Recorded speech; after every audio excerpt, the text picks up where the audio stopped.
নমস্কার বন্ধুরা, আমি মিঠু রানী চলে এসেছি নতুন রেসিপি নিয়ে। আজকে পাট শাক নিয়েছি, পাট শাকের রেসিপি হবে। দেখো এখানে পাট শাক নিয়েছি। এখন পাট শাকগুলো কেটে নেব। কিভাবে কাটতে হবে বন্ধুরা একটু দেখিয়ে দেব। এখান থেকে কেটে নেব, দেখিয়ে দিই তোমাদের। দেখো কেটে নিয়েছি, গোড়ার এখান থেকে একটু কেটে এই শিরাটা বাদ দিয়ে দেব, দিয়ে এই পাতাটা নিয়ে নেব। দেখো বন্ধুরা এখানে এই কেটে নিয়েছি, শিরাটা বাদ দিয়ে দিয়েছি, এইভাবে কেটে নিয়েছি।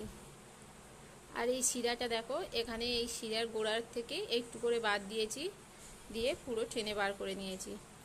আর পাট শাকটা পরিষ্কার কিনা ভালোভাবে দু পিঠ ডেকে নিতে হবে, ডেকে নিয়ে তারপরে কেটে নেব।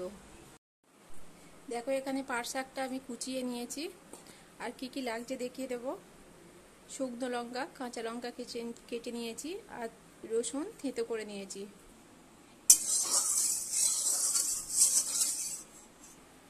তেলটা গরম হয়ে গেছে, শুকনো লঙ্কা দিয়ে দেবো। রসুন থেঁতে রেখেছি আর লঙ্কা।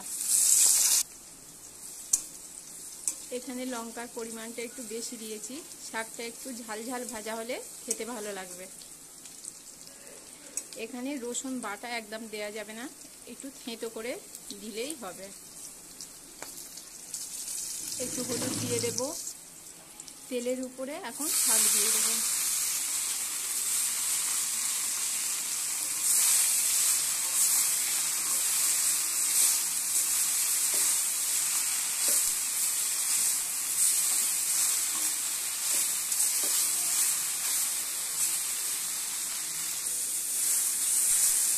দেখো দেওয়ার পরে কেমন কমে গেছে।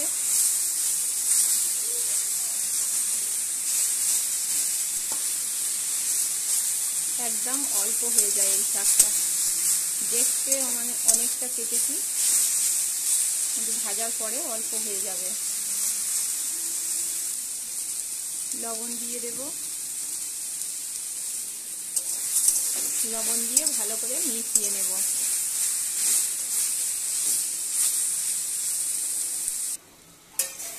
দেখো এখানে শাক ভাজাটা হয়ে গেছে।